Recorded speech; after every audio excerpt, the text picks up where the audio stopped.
vendredi 24 mai. Mon nom est Martin Simon, Simon avec un C, et je vous souhaite la bienvenue à un autre épisode du F1 Podcast. Aujourd'hui, c'est votre guide pour Monaco 2024, c'est-à-dire qu'au cours des prochaines minutes, je vais vous fournir le plus d'informations possible pour que vous puissiez profiter pleinement de votre week-end de course. On va aller ensemble regarder les différentes caractéristiques du circuit de Monaco, de Monte-Carlo. On va aller aussi voir les différentes améliorations qui ont été apportées par les écuries. On va aussi faire un retour sur la journée de vendredi. Je vais vous dire un peu ce qui peut-être sauter aux yeux, là, peut-être les petits détails qui ont ressorti, qui nous donnent un petit avant-goût de ce qui pourrait se produire au cours du week-end. Mais avant tout ça, on débute avec l'actualité dans le monde de la Formule 1. Tout d'abord, dans l'actualité, bien le sujet qui est le plus récurrent en 2024, c'est celui des pilotes autonomes, ceux qui n'ont plus de contrat à la fin de la présente saison. Celui qui est le plus susceptible d'être courtisé, qui est toujours sur le tableau de chasse de différentes écuries, eh bien c'est l'Espagnol Carlos Sainz. Ce qui s'est ajouté au cours de la dernière semaine, vous savez déjà que Audi est sur le dossier. On tente d'avoir Carlos Sainz, même si Carlos Sainz semble éviter à tout prix d'aller chez Audi. Ça semble vraiment être sa dernière option. On sait qu'il a une année de passage à faire chez Stack Sauber avant de transférer à Audi. Puis Audi, on ne sait pas à quoi s'attendre. Ça va être des débuts en Formule 1. Il attend toujours une option avec Red Bull. Il a des négociations avec Red Bull. C'est sûr qu'on a le gros jeu du côté de l'écurie autrichienne. On est les champions en titre constructeur. Ça va bien pour l'instant au championnat présentement. On a Sergio Pérez qui connaît un bon début de saison, même si ça a été un peu plus compliqué dans les dernières semaines. Donc, on veut attendre, on veut pas presser les choses. On sait que Sainz n'est pas nécessairement pressé de s'entendre avec Audi, comme on le mentionnait. Puis ses autres options, c'est Mercedes. Puis Mercedes veut attendre aussi. Mercedes, on veut continuer d'étudier le dossier Antonelli. Tout ça, on en a déjà parlé là, dans les derniers épisodes. Ça reste toujours sur la table. C'est toujours ça qui se passe. Ce qui est arrivé, c'est un nouveau joueur.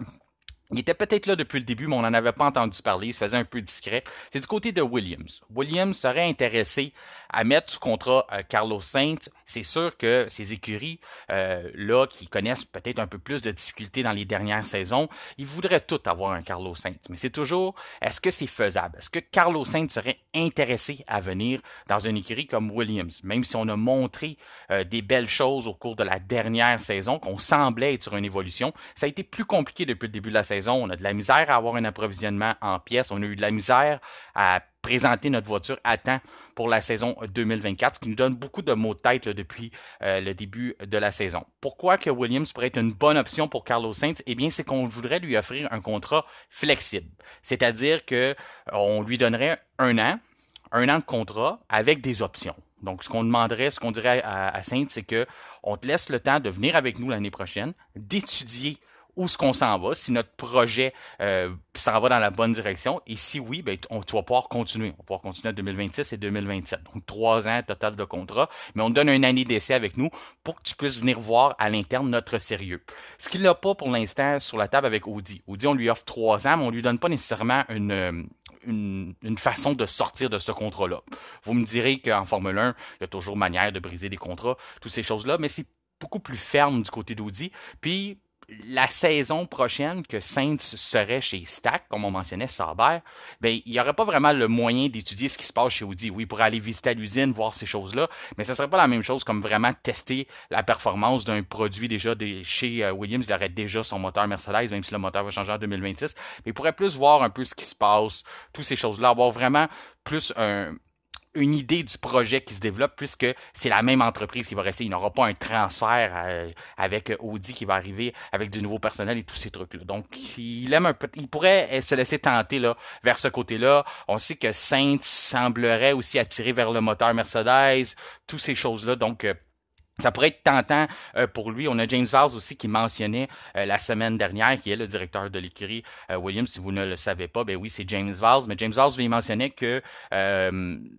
pour l'instant, le problème de la voiture, c'est simplement qu'elle est trop lourde. Selon lui, la performance est là, sauf qu'on perd 4 dixièmes au tour à cause du poids de la voiture. Donc pour lui, c'est quelque chose qui s'arrange. C'est pas quelque chose comme si on a fait un mauvais concept, qu'on s'est trompé. Pour lui, la performance est là. C'est simplement qu'on met 4 dixièmes dans les poubelles à cause qu'on est trop lourd par rapport aux autres et c'est quelque chose qu'on cherche à améliorer. Et on a déjà des solutions pour ça. On veut aussi présenter des gros investissements là, pour améliorer notre soufflerie qui est vraiment, là, on fonctionne avec de la technologie qui est vraiment désuète. Là. On fonctionne vraiment, on n'est plus à la fine pointe de la technologie comparativement à nos compétiteurs. Donc tout ça, on a des investissements qui s'en viennent de la part des propriétaires, le groupe d'investissement Doriton qui serait prêt là, à vraiment piger dans leur poche pour aider Williams à devenir plus compétitif, leur donner les outils nécessaires. Puis tout ça, là, ce qui se passe en arrière-scène, ben, c'est ce qui a aidé à convaincre Alex Albon de s'entendre avec Williams sur un contrat qu'on peut dire long terme, un contrat d'environ 3 ans. Donc tout ça, ça se passe là, dans les dernières semaines. Donc tout ça, si on a réussi à l'interne à présenter un projet qui a convaincu Alex Albon de rester avec nous, est-ce qu'on est capable de faire la même chose, de mettre ce projet-là sur la table devant le clan Saints et leur présenter ça et les convaincre de dire venez chez nous, essayez-nous pendant un an l'an prochain, puis on va vous être capable de vous donner quelque chose de concret, plus concret que nos adversaires Stack, même si présentement au classement, là, ils sont pas si loin que ça, là, Williams puis Stack, là, ils se font pas mal, là, les deux. Mais là, on veut montrer, nous, dans les prochaines semaines, les prochains mois, parce que Saints aussi, lui aussi, il a du temps pour l'instant, il peut continuer d'analyser, voir s'il est capable de s'entendre avec Red Bull. Mercedes, ça semble fermer la porte, il y a toujours Audi en poche, puis là, on a Williams, il y a toujours Aston Martin qui pourrait venir aussi. On n'a pas de confirmation avec Saints, là. Je vous en parlais la semaine dernière, avec Saints, plutôt avec Stroll, comme quoi qu'on avait juste dit que Stroll avait été renouvelé pour la saison 2024. Donc, on ne sait pas s'il y a vraiment du long terme, si les performances sont pas là. Est-ce que le groupe d'investisseurs, oui, il y a Lawrence Stroll, mais il y a d'autres membres à ce groupe-là. Est-ce qu'on pourrait tenter là, de dire on laisse tomber Lance Stroll, on le relocalise dans une autre série, on est rendu en enduro du côté d'Aston Martin, on pourrait l'envoyer là. Lance pourrait faire une belle conférence de presse, dire qu'il veut passer à autre chose, qu'il veut relever des nouveaux défis, puis donner la chance à un duo espagnol. Donc il y a tout ça là, sur la table. Sainz dit qu'il est pas pressé, il sait pas où ce qu'il veut s'en aller pour son avenir, il analyse le marché, comment ça se déroule. Puis du côté de Red Bull, on a la même histoire. Nous, on analyse, on attend, on veut voir comment que le marché se dessine. Du côté de Mercedes, on veut analyser notre jeune Antonelli. Donc tout le monde analyse, il y a personne qui bouge, puis tout le monde est un peu pris aux dépens de Carlos Sainz. Et Sergio Perez ne sait pas où son avenir s'en va. Il y a plein d'autres pilotes aussi qui savent pas trop où ce qu'ils s'en vont, parce que tu as des Pierre Gasly, puis tu as des Esteban Ocon qui, eux, aimeraient bien poser leur candidature pour aller chez Audi. Mais Audi leur dit, attendez, on attend la réponse de Sainz. Après, si Sainz veut pas venir chez Audi, puis on lui donne vraiment un nom catégorique, ben là, on va se tourner vers d'autres options. Donc, tout le monde attend un peu, là, est un peu pris au dépourvu par ce que Sainz va faire. Et c'est ça, l'option Williams qui rentre sur la table. Je trouve ça intéressant. On sait que Williams a discuté avec Valtteri Bottas au cours des dernières semaines. C'est plus un secret, là. Même si ça n'a pas été confirmé, on peut avancer, là. Je pense que sans avoir trop peur de se tromper, que Logan Sargent en est à ses derniers moments en Formule 1. Est-ce qu'il va terminer la saison? Je pense que oui. Mais de là à poursuivre une autre saison, là, je pense que l'échantillon est rendu assez gros. La progression est pas vraiment là. Je pense que qu'est-ce qu'on a à voir de Logan Sargent, on l'a déjà vu malheureusement. Il n'est pas prêt à être en Formule 1. Est-ce qu'il sera un jour? J'en doute. Je pense que ce qu'il nous a montré, c'est pas mal sa limitation à ce qu'il peut faire. Il est arrivé là trop rapidement, puis peut-être qu'il aurait même jamais dû être en Formule 1. Donc c'est normal pour Williams de vouloir regarder ailleurs et de construire une équipe solide. Là, quand on regarde ça là, sur papier, avoir Carlos Sainz et Alex Albon dans notre écurie l'an prochain, ça ferait quand même un duo assez solide. Et si on est capable d'ajouter de la performance et de trouver quelque chose dans notre voiture, dans notre développement qui fait qu'on est capable de remonter le peloton et d'aller se battre avec les autres écuries, on aurait vraiment les outils, là, les deux pilotes qui seraient capables de livrer la marchandise et du moins de nous donner l'heure juste sur la voiture qu'on met en piste. Au cours du week-end, qu'est-ce qu'il y a à surveiller? Une des choses à surveiller, vraiment là, est pas facile à manquer. Là. Vous allez vraiment la remarquer si vous ne l'avez pas déjà vue. C'est la livrée spéciale pour l'écurie McLaren en l'honneur du grand Ayrton Senna, la légende qui a déjà signé 6 victoires à Monaco. C'est lui le roi de Monaco. Donc ces 6 victoires, il y en a 5 qui avaient été faites sous les couleurs de McLaren. Donc on veut l'honorer. On est allé avec les couleurs de son casque, qui sont aussi les couleurs du Brésil, du pays d'où il vient, de sa nationalité. Donc tout ça, c'est assez distinctif là, sur un circuit. Vous allez voir là, les jaunes et vertes. On n'est pas habitué de voir les McLaren de ces couleurs-là. Puis on n'a aucune voiture en Formule 1 présentement qui ont autant de jaune ou du vert comme ça. Donc vous allez voir, là, soyez pas surpris. C'est pas une nouvelle écurie qui est arrivée. C'est pas Andretti qui a été accepté en Formule 1, là, avec le congrès américain qui a tout fait changer ça du jour au lendemain. Puis qu'Andretti est déjà arrivé avec une voiture sur la grille. S'il y a rien de nouveau, là, c'est vraiment juste McLaren qui a changé leur couleur en l'honneur de la légende pour le week-end. Moi, je la trouve pas très belle. Je vais vous dire, là, vous m'avez déjà entendu par le passé dire à quel point McLaren ont toujours eu des livrées réussites. Je trouvais que leurs designs sont toujours très beaux, sont toujours accrocheurs. Notamment, j'ai en tête la Golf qu'on avait fait l'édition spéciale pour Monaco la saison, il y a quelques saisons déjà. Et tous les autres qu'on avait apportés, je les trouvais assez jolis. Là, je suis un peu déçu. J'aurais aimé qu'on ait un peu dans les anciennes couleurs, dans les couleurs que Senna a eu dans ses bonnes années, dans les bonnes années de McLaren. Certains là ont dit ben là ça aurait été avec Marlboro, il aurait fallu s'entendre. Je pense que Marlboro aurait pas été vraiment choqué de ça. Alors on peut pas mettre les noms des compagnies de cigarettes là, vous savez avec les lois anti-tabac depuis qu'ils sont en Formule 1 depuis déjà plusieurs années. On pourrait pas faire ça, mais on aurait quand même pu faire un clin d'œil en allant chercher cette voiture là.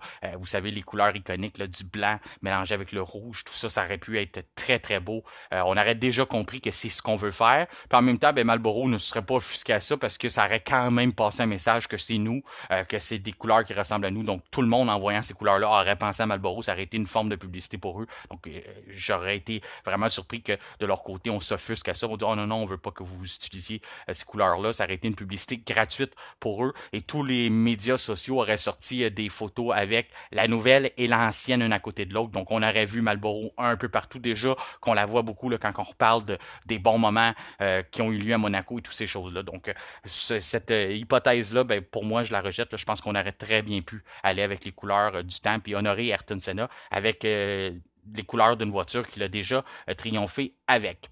Autre nouvelle, c'est dans le clan Red Bull. Quand on parle de Red Bull depuis le début de la saison, c'est souvent du drame ou des choses qui se trament, des rumeurs, puis tout ça. Là, on a du concret. C'est l'ingénieur en chef Paul Monahan qui a re-signé avec l'équipe, qui a conclu un nouveau contrat à long terme.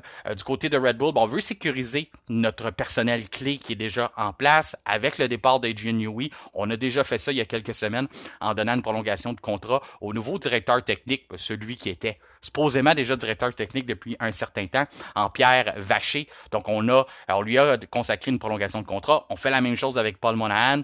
Il y en aura d'autres qui sont à venir. Là. Il y a beaucoup de personnel clés chez Red Bull qu'on veut sécuriser en place.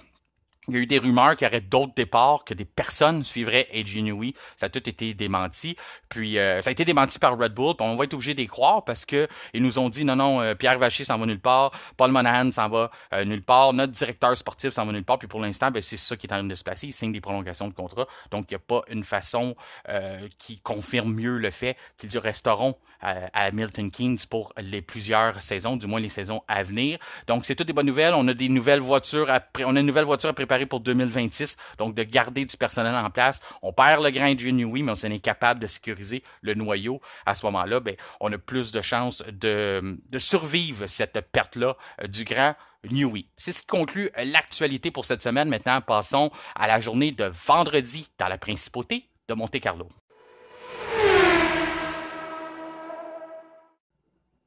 Et oui, c'est le moment de l'année où ces grosses monoplaces envahissent les rues de Monaco pour participer à cette épreuve légendaire, cette épreuve qui fait partie de la triple couronne dans le monde de la course automobile. C'est un circuit de 3,337 km, seulement 44 d'un tour se déroule à plein régime.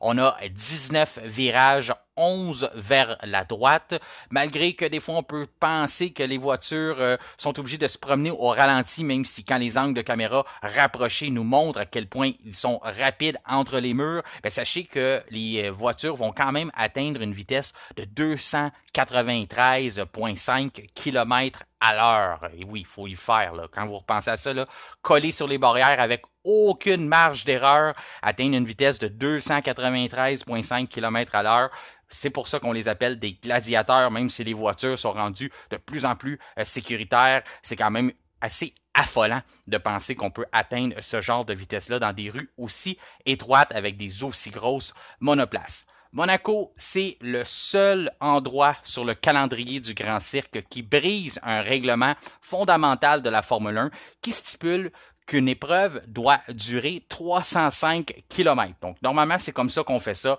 On calcule avec le nombre de kilomètres par tour et on additionne ça et on doit atteindre un minimum de 305 km. Exemple, ce qu'on fait au Grand Prix du Canada, c'est qu'on dit que 70 tours nous donnent 305,2 km. Donc, à ce moment-là, on dit 70 tours, c'est réglementaire, c'est là qu'on trace la barre. C'est une épreuve de 70 tours. Quand on arrive à Monaco, bien, on fait seulement 85% de la distance. Donc, on fait seulement 260 km, ce qui nous donne 78 tours. Si on voudrait atteindre vraiment la barre là, des 305 km, mais à ce moment-là, il faudrait en rajouter quand même plusieurs. Il faudrait aller faire 92 tours.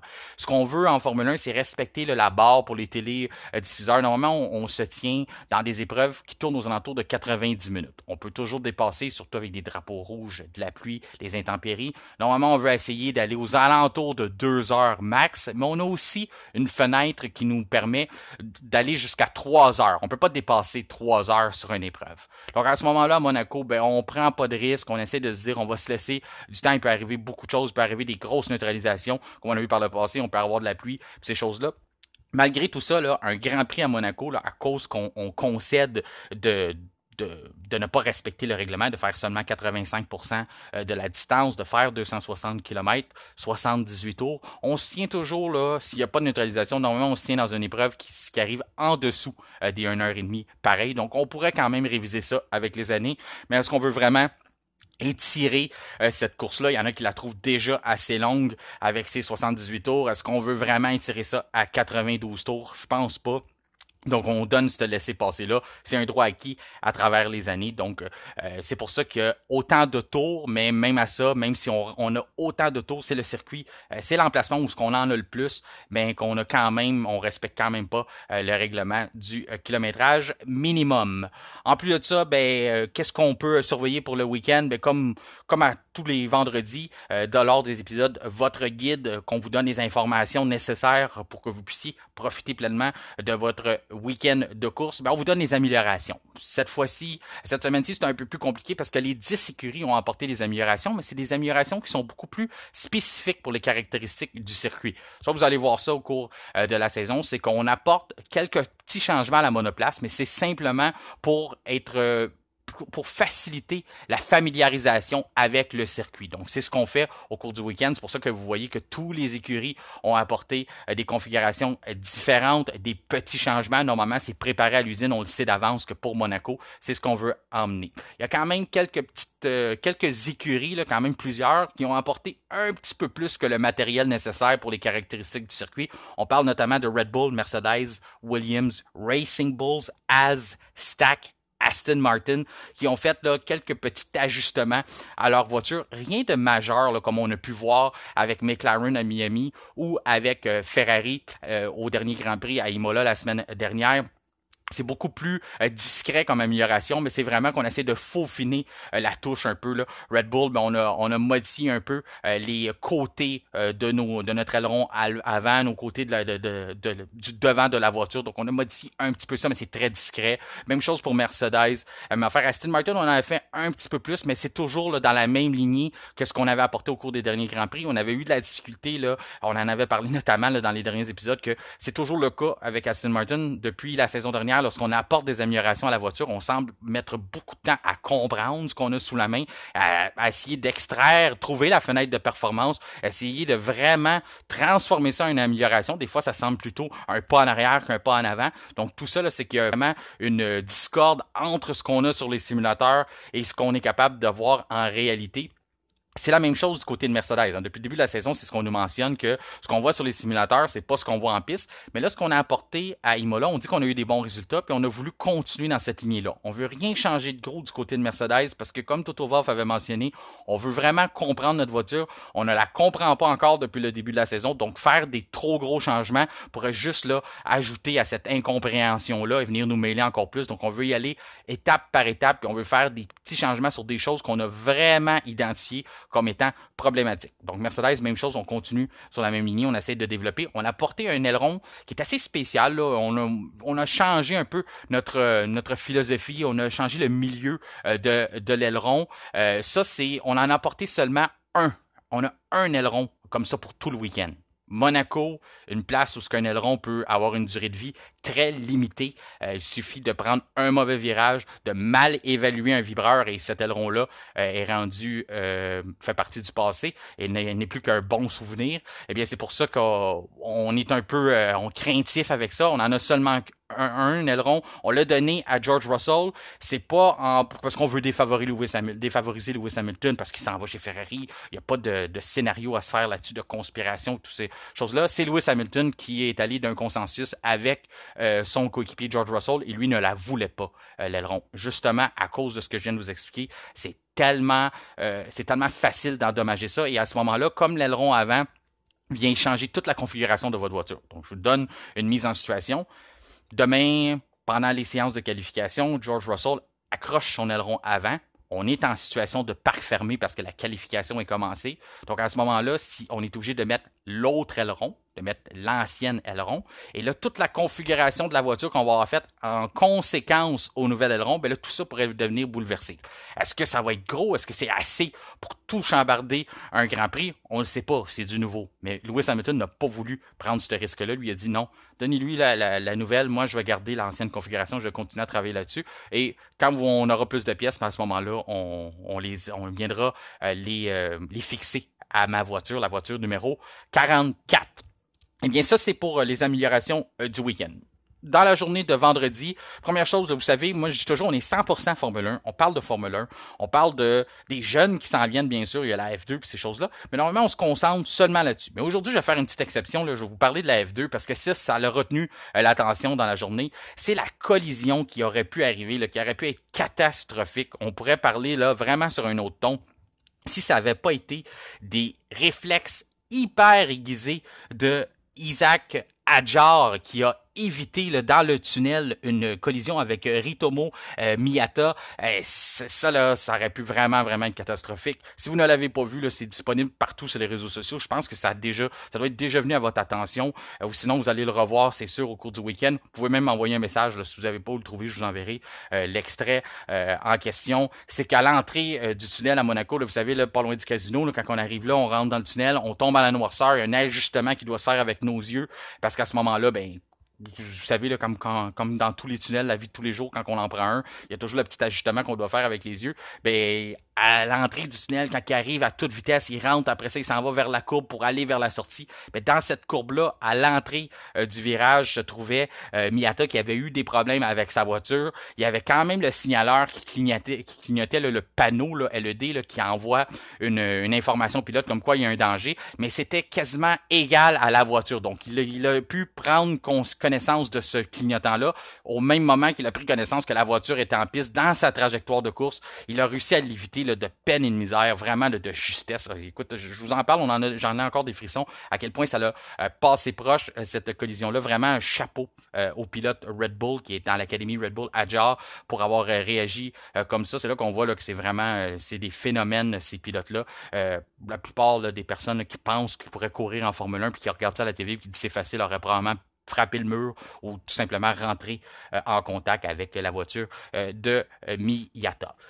Pour ce qui est de Monaco, ben vous savez, là, c'est un jeu de courage, c'est souvent ça. Oui, il y a d'avoir une bonne voiture comme dans tous les circuits, mais ça vient plus faire jeu égal. À Monaco, là, c'est vraiment une question de qui est prêt à prendre plus de risques, qui est plus en contrôle de sa voiture, et c'est surtout la confiance. C'est là que la voiture joue son rôle. C'est si on est capable du côté de l'écurie, du côté des ingénieurs, de mettre notre pilote en confiance, mais c'est à ce moment-là qu'il va être capable d'aller chercher plus de risques, de vraiment pousser la limite et tous ces petits risques-là calculés qu'on prend, toute la limite qu'on va chercher du circuit, quand on réussit à aller frôler les barrières, là, pratiquement les embrasser tout au long d'un tour, ben à ce moment-là, c'est là qu'on va faire des gains significatifs qui peuvent faire la différence entre une pole position ou même une 15e position. Ça peut être si drastique que ça lors d'une épreuve à Monaco, comme à tous les week-end à Monaco, c'est la journée de samedi qui est la plus intéressante. Ça ne veut pas dire que le dimanche, on n'aura pas un bon spectacle. On peut en avoir, on en a eu par le passé. Beaucoup de revirements, des collisions, des erreurs.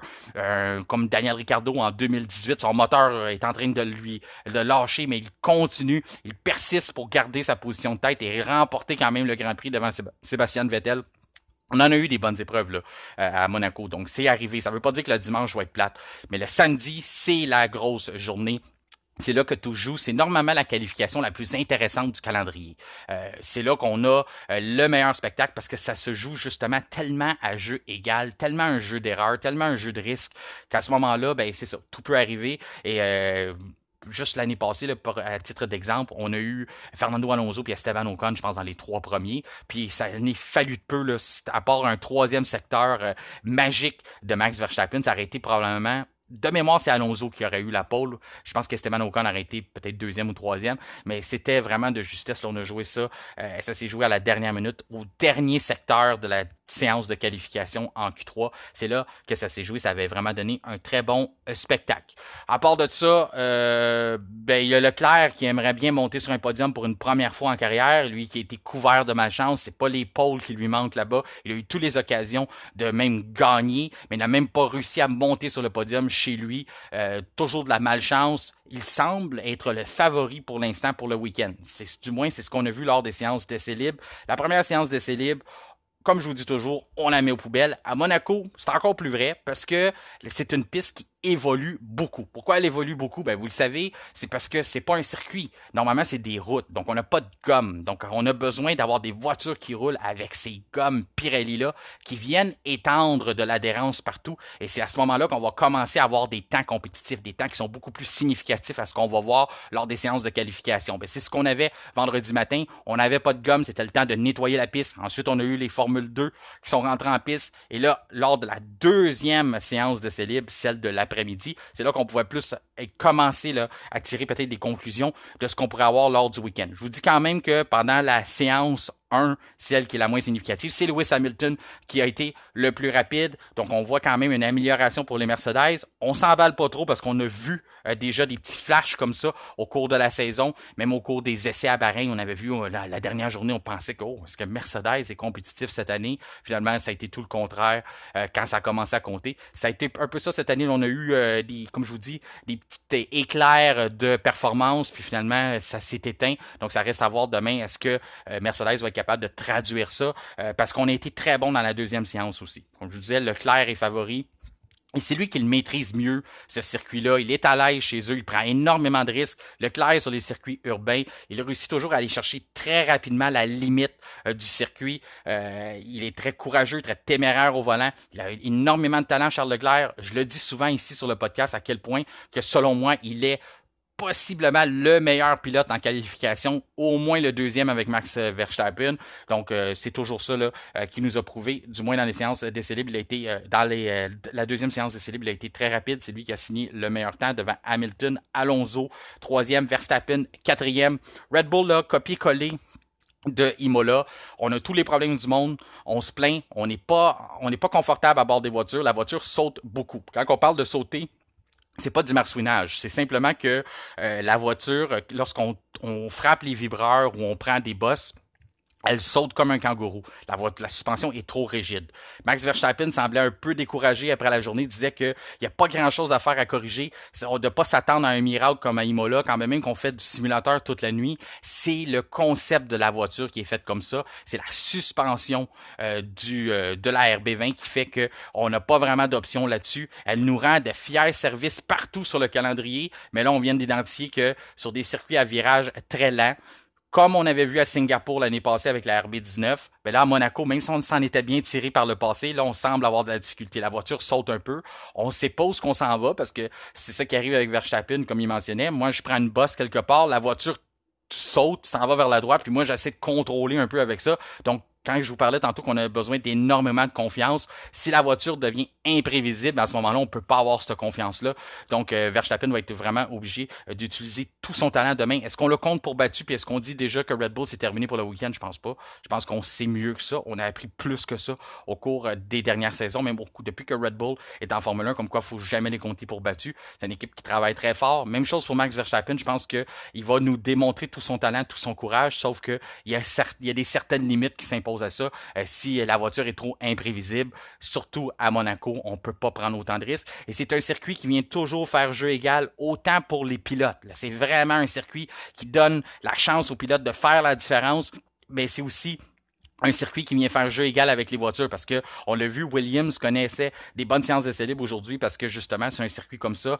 On laisse pas la chance. On prend par exemple Red Bull d'avoir des virages rapides qu'on est on a énormément de succès lorsqu'on a des circuits à virages rapides. On est capable de gagner un avantage sur nos adversaires. Même chose pour Verstappen, c'est là qu'il est capable d'exploiter tout son talent. Mais à Monaco, c'est pas ça. Monaco, c'est plus restreint. Donc, c'est les petits détails qui comptent. Donc, c'est très important là, d'avoir une pleine confiance et d'être que un avec la voiture si on veut avoir du succès. Je poursuis avec ça pour vous dire que après Verstappen 4e, eh bien, c'est Norris 5e. Je m'attendais à plus des McLaren, mais on va attendre. Peut-être qu'on cache un peu de performance. Demain, on risque d'être fort pareil. Je les compte pas pour battu pour autant, mais j'aurais pensé les voir un peu plus à l'avant du peloton, au moins en avant des Mercedes. Mais encore là, on peut être en train de faire des ajustements aussi, comme du côté de Red Bull. Sainz, 6e, 7e pour Stroll. Stroll avait frappé le mur à un certain moment. Ça le nuit un peu. Là, il a pas pu vraiment tout faire ses essais. C'est venu lui prendre du temps en espérant qu'il peut surmonter ça. 8e pour Perez. Il se plaignait des mêmes problèmes que Verstappen. Albon, 9e. Quand je vous disais que Williams, ça allait bien ce week-end-ci. Encore là, est-ce que c'est juste à cause des améliorations qu'on a apportées ou c'est simplement que le circuit vient niveler le peloton? 10e pour Russell, lui, il avait des problèmes avec son volant. Beaucoup de vibrations à bord du volant. Ça venait un peu le gêner, là, surtout là, quand c'est un travail de précision. La Formule 1 en général, mais encore plus à Monaco. Donc, quand on a des vibrations dans le volant, c'est pas ce qui est le plus confortable. 11e pour Tsunoda, 12e pour Piastri, 13e pour Magnussen, 14e pour Ocon, 15e pour Hülkenberg, 16e pour Daniel Ricciardo, 17e pour Pierre Gasly, 18e pour Logan Sargent, 19e pour Bottas et Guan Yu Zhou, 20e. Vraiment, là, du côté de Stack Sauber, ça va pas bien. On a beau apporter des améliorations. Est-ce qu'on va être capable de s'ajuster? Oui, on a été très bon au Grand Prix de Chine. On a réussi à bien se qualifier, même si en course ça a été une autre histoire. Mais on semble, c'est dur à dire hein, si c'est pas la dernière écurie du peloton. Je pense pas. Moi, je suis pas prêt à mettre Haas dernière écurie. On l'a vu depuis le début de la saison. Plus souvent qu'autrement, Hülkenberg est capable d'apporter sa voiture en 10e. Donc, pour l'instant, le Sauber semble avoir remplacé Alpine qu'au début de la saison qu'on mettait comme la 10e écurie. Ça semble vraiment être rendu du côté de Sauber. Mais à part de ça, comme je vous dis, on surveille la journée de samedi à ne pas manquer. On va avoir de l'action assurée. On espère que Charles Leclerc puisse gagner devant les siens ou du moins avoir un premier podium. Donc, c'est toutes les choses qui restent à surveiller. Programmez votre TV pour ne pas rien manquer samedi et ne délaissez pas le Grand Prix de dimanche. Peut-être que vous allez m'en vouloir, vous dire Martin, j'aurais jamais dû t'écouter. Ça a été la pire course que j'ai vue de ma vie. Mais il y a autant de chances aussi que vous puissiez me dire, Martin, je suis content de t'avoir écouté dimanche. C'était tout un Grand Prix. Ça va passer à l'histoire parce que c'est déjà arrivé, comme je vous l'expliquais. Il y a eu des bonnes courses. On a eu des belles surprises à Monaco par le passé. Donc, il ne faut pas lancer la serviette avant que l'épreuve soit complètement terminée. C'est ce qui conclut notre épisode du vendredi 24 mai. Je veux vous rappeler que tout au cours du week-end, c'est possible de discuter avec nous en nous suivant sur les différents réseaux sociaux, notamment sur Facebook, sur X, Twitter, ainsi que Instagram.